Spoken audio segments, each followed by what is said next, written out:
ഇതൊരു Guruvayur mini vlog എന്നൊക്കെ വേണമെങ്കിൽ പറയാം. നമ്മളൊരു അരങ്ങേറ്റം കാണാൻ വേണ്ടിയിട്ട് പോവാണ്. ഉച്ചയോടെ നമ്മൾ ഇറങ്ങിയിട്ടോ. സ്ഥിരം പരിപാടി പോലെ നമ്മൾ ലേറ്റ് ആണ്. അതുപോലെ കാറ് കയറി ഞാൻ സൈഡായി ഒരുമാതിരി ചത്ത ലുക്കായിട്ടാണ് എണീച്ചിട്ടുണ്ടായിരുന്നത്. നല്ല മഴയൊക്കെ ഉണ്ടായിരുന്നു.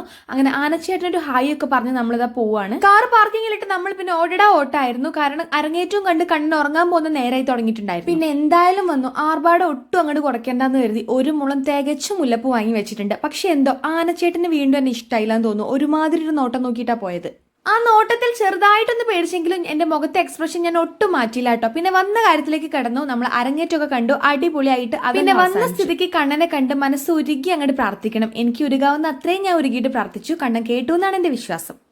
പിന്നെ നമ്മുടെ മാൻഡറ്ററി ഫോട്ടോസ് ആൻഡ് വീഡിയോസ് എടുക്കലായിരുന്നു. നടന്ന് എന്റെ ഊപ്പാട് ഇളകി. എന്നിട്ട് പോലും മര്യാദയ്ക്ക് ഒരെണ്ണം എനിക്ക് കിട്ടിയില്ല. കണ്ട് നിന്നവർക്ക് ഒരു ബോറടിച്ചപ്പോൾ ഞാൻ അത് നിർത്തി. പിന്നെ ഒരു പാവയെ വാങ്ങണമായിരുന്നു. ഈ ഒരു പാവയ്ക്ക് കണ്ണിന് എന്തോ ഒരു തകരാറ് പോലെ. പക്ഷെ അതിന്റെ കണ്ണാണ് അതിന്റെ ഹൈലൈറ്റ് നിറഞ്ഞപ്പോൾ ഞാൻ ഒക്കത്തും വെച്ചുകൊണ്ട് അതിനെ എടുത്തോണ്ട് പോന്നു. അപ്പൊ അത്രേ ഉള്ളൂ. ബൈ.